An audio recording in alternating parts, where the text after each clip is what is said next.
व्याख्या गर्नुभयो। यसलाई संविधान अनुकूल बनाउने हो र अख्तियारको कार्यलाई अझ थप प्रभावकारी बनाउने भन्ने कुरा र यसमा के भनिएको छ भने यति भइसकेपछि अपेक्षित परिणाम आउँछ, अख्तियार थप प्रभावकारी हुन्छ, यसको काम कारबाहीमा प्रभावकारिता अभिवृद्धि भएर सुशासन कायम हुन्छ भन्ने। यो ऐन अख्तियारले जसरी संशोधन गर्न प्रस्तुत गरेको छ जस्ताको तस्तै यो हाउसले पारित गरिदियो भने, एज इट इज पारित गरिदियो भने परिणाम यो आउँछ भनेर सरकारको तर्फबाट प्रस्तावित विधेयकमा यो कुरा भनिएको छ। अब हामीले यसलाई हेर्नु पर्यो। हाम्रो ठाउँबाट हेर्दाखेरि यसलाई जस्ताको तस्तै पारित गरेर यतिको अवस्थामा पठाउँदै गर्दा यसैले आफूले लेखेको उद्देश्य र कारणमा लेखेको जुन कुरा अपेक्षा गरेको परिणाम छ त्यो प्राप्त हुन सक्दैन। आज आएको छलफलको पनि सार मलाई त्यही हो भन्ने लाग्छ। संवैधानिक सर्वोच्चताको जुन शासकीय प्रणालीभित्र हामीहरू छौँ, त्यहाँभित्र हामीले अख्तियार दुरुपयोग अनुसन्धान आयोग संविधानबाटै सृजना गऱ्यौँ। त्यसलाई एउटा अधिकार पनि दियौँ, त्यसलाई एउटा जिम्मेवारी पनि दियौँ। हामी लिमिटेड गभर्मेन्टको अवधारणाको आधारमा अहिलेको हाम्रो आफ्नो शासकीय संरचना चलाइरहेका छौँ र त्यो सरकारले पनि र सरकारसँग जोडिएका अरू निकायहरूले आफ्नो काम कारबाहीहरू गर्दै गर्दाखेरि अख्तियारको दुरुपयोग होला। त्यो अख्तियारको दुरुपयोग भएको अवस्थामा त्यसलाई रोक्नका निम्ति भनेर हामीले यो आयोग बनायौँ। तर यहाँ छलफलहरू भइसकेको छ। अपेक्षा गरेको परिणाम किन आएन भन्ने सन्दर्भमा यसको जरामै समस्या छ। जरामा समस्या भनेको यसको नियुक्तिमै समस्या छ। यसको नियुक्तिमा यति धेरै दलगत हस्तक्षेप र भागवण्डा भएको छ। पछिल्लो समयमा अदालत समेत पनि यो भागवण्डामा तानिएको छ, मुछिएको छ। आज नेपालको एउटा अत्यन्त सबैले सार्वजनिक प्रतिष्ठा आर्जन गर्नुभएको, आफ्नो प्रशासकीय जीवनमा आर्जन गर्नुभएको प्रशासकीय त्यो एउटा कौशलता भएको व्यक्ति यसको नेतृत्व गरिराख्नु भएको हुनाले गर्दा यसका प्रक्रियाहरूमा प्रश्नै प्रश्न सार्वजनिक जीवनमा अदालतमा हुँदै गर्दाखेरि पनि यसले जेनतेन यसको मान थेगेको हो। नभएदेखि यसको मान थेग्ने अवस्था पनि रहँदैन थियो। अख्तियारको प्रमुख स्वयंलाई अख्तियारको दुरुपयोग गरेको भ्रष्टाचारको मुद्दा, अख्तियारको सदस्यहरूलाई मुद्दा लगाएर बस्नु परेको अवस्था बनेको छ। त्यसैले यसको नियुक्तिको मापदण्ड, यसको प्रक्रिया, यो कुरालाई नबदलिकन अहिले यहाँ गर्ने कुराहरू कुरा मात्रै हुन्छ र यसले परिणाम दिँदैन। दुःख त बेच्न पाइयो, यस्तो भयो यस्तो भयो यस्तो भयो भनेर, तर यसले परिणाम दिँदैन। त्यसैले अब हामीले समितिको हिसाबले हामीले हेर्नुपर्ने कुरा, हामीले यो त बनाएर पठायौँ तर यसको नियुक्तिको प्रक्रिया हामीले बदल्न सकेनौँ, त्यसको मापदण्ड बदल्न सकेनौँ भने बदलिन्छ कहाँबाट त? त्यसैले मैले यसमा कम्तीमा बहस होस् भनेर यो विधेयकको संशोधन राख्ने बेलामै नियुक्तिको मापदण्डको सम्बन्धमा मैले संशोधन राखेँ। तर संशोधन गर्ने त्यो कुरा खुला नभएको हुनाले गर्दाखेरि याद गर्नुभयो भने पछाडिपट्टिको पृष्ठमा मान्य फलानुले यो विषयहरू उठाउनु भएको छ भनेर टिपोटमा यो कुरा पर्यो। मैले त्यो टिप्पणी राख्नुको कारण के हो भने समितिको ध्यान आकृष्ट गराउन खोजेको कि यो विषयमा काम नगरिकन अख्तियार दुरुपयोग अनुसन्धान आयोग जस्तो संस्थाको नियुक्तिमा हाम्रो संवैधानिक परिषद सम्बन्धी कानुन छ, त्यो कानुनमा संशोधन गरेर यसको संसदीय सुनवाई होइन, यसको सार्वजनिक सुनवाई गर्ने, त्यो अडिट गर्ने व्यवस्था यसमा नथपिकन नजोडिकन यसबाट अपेक्षित परिणाम हामीले प्राप्त गर्न सक्ने अवस्था रहँदैन। यसमा हामीले सँगै काम गर्नुपर्ने छ। यसपछिको दोस्रो विषय भनेको यसको क्षेत्राधिकारसँग विषय आयो। अहिले अख्तियार दुरुपयोग अनुसन्धान आयोगले क्षेत्राधिकारको सन्दर्भमा केही कुराहरू थपेर ल्याएको छ। राष्ट्रसभाले त्यो कुरालाई सङ्कुचित गरिदियो भन्ने विषय पनि यहाँ आयो। तर यहाँ पनि चुरुमा पुगेन भन्ने कुरा छ मेरो। पहिला हाम्रो संविधानमा अनुचित कार्यलाई पनि अख्तियार दुरुपयोग अनुसन्धान आयोगले हेर्ने भन्ने थियो। त्यो संविधानको बहसमा म दुईटै संविधान सभामा थिएँ, संविधानको ड्राफ्टिङ कमिटीमै थिएँ। हामीले बडो छलफल गरेर अनुचित कार्य त्यहाँबाट झिकेको, यत्तिकै झिकिएको होइन यो। तर अनुचित कार्य झिकिसकेपछि यो अहिले कस्तो अवस्थामा पर्यो भने त्यो अनुचित कार्यलाई कसले हेर्ने र कसरी हेर्ने भन्ने सन्दर्भमा जुन कानुनी प्रबन्ध हामीले गर्नुपर्ने थियो त्यो कानुनी प्रबन्ध हामीले गर्न चुक्यौँ। त्यसको कारणले गर्दा समस्याहरू आयो। त्यसैले यो पनि मैले राखेको छु संशोधनमै, अनुचित कार्यको सन्दर्भमा यसको व्याख्या पनि गर्नु पर्यो र यसलाई हेर्नका निम्ति उचित एउटा कानुनी प्रबन्ध पनि गर्नु पर्यो। त्यसपछि बल्ल अनि अख्तियारले अरू मागेको आफ्नो काम सही ढङ्गले गर्न सक्छ। यो के गर्न सकिन्छ बाहिरको अनुभवको आधारमा भने राष्ट्रिय सतर्कता केन्द्रलाई पनि अख्तियार दुरुपयोग अनुसन्धान आयोगभित्रै लिएर आएर त्यो राष्ट्रिय सतर्कता केन्द्रले चाहिँ अनुचित कार्य चाहिँ त्यसले हेर्ने गरिकन यहीँभित्रको एउटा संरचनागत व्यवस्था पनि गर्न सकिन्छ। तर यसमा काम गर्नैपर्छ।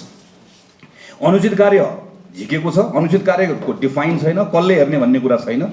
अनि हामीले यहाँ आएर अख्तियार दुरुपयोग अनुसन्धान आयोगले काम गरे कि गरेन भन्ने छलफल गरेर मात्र हुन्न, त्यसभित्रको कानुनी कुरालाई हामीले टुङ्ग्याइदिनुपर्ने हुन्छ।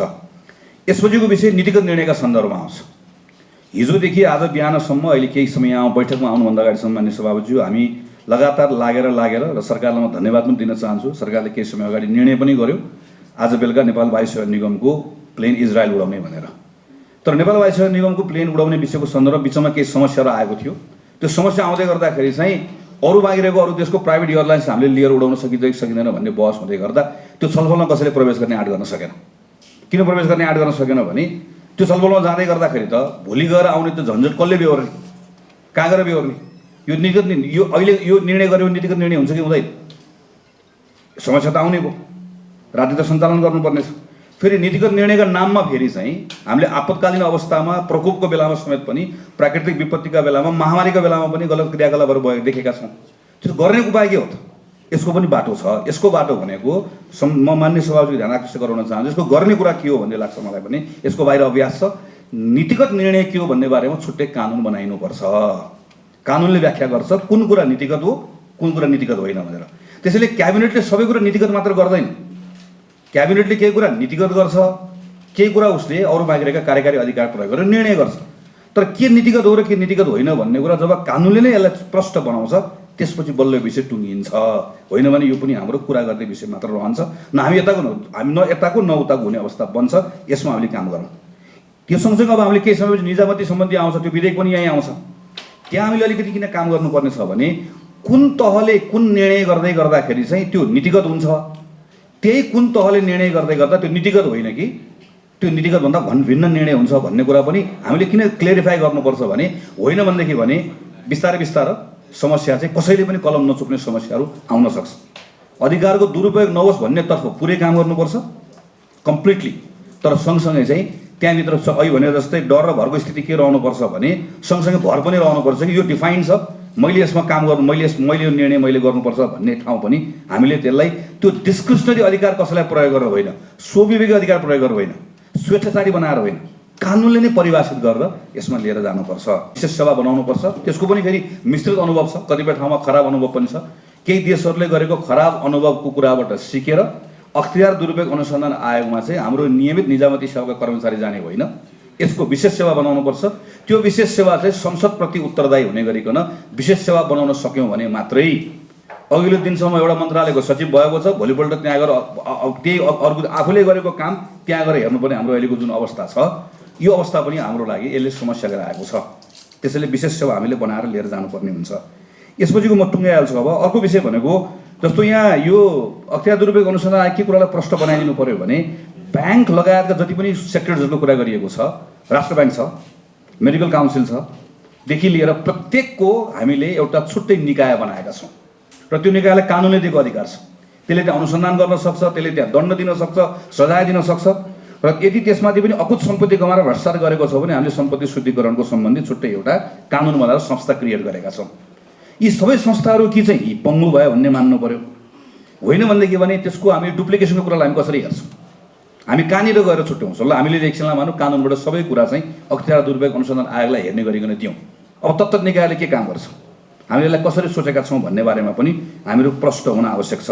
हदम्यारका सन्दर्भमा यो चाहिँ कस्तो सोसाइटी बनाउने भन्ने यो एउटा यो अलिकति थोरै यो कुनै कानुनी विषय मात्र होइन, यो एउटा राजनीतिक आदर्शको विषय पनि हो। त्यस कारणले गर्दा भ्रष्टाचारको विषयका सन्दर्भमा अन्य व्यवस्थाहरू जस्तो हदम्यारको व्यवस्था यो खालि रणनीतिक वा चाहिँ यो कार्यनीतिक वा कतिपय सन्दर्भमा चाहिँ हाम्रो प्रशासकीय हाम्रो कौशलताको यसको विषय मात्र होइन।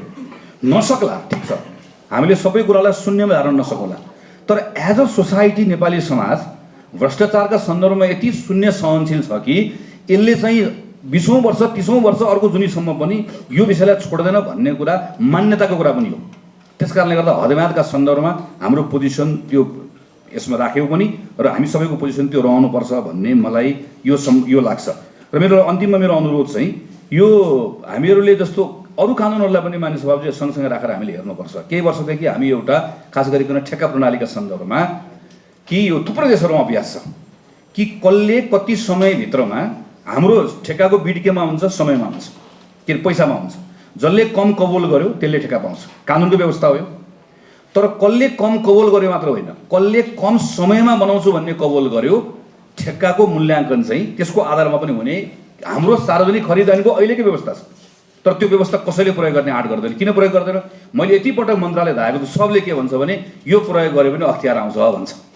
सार्वजनिक खरिदारीमा प्रावधान छ, त्यो प्रावधान गरियो भने अहिलेको जस्तो 5 वर्ष बाटो बनाएन, 6 वर्ष बाटो बनाएन भने हुँदैन।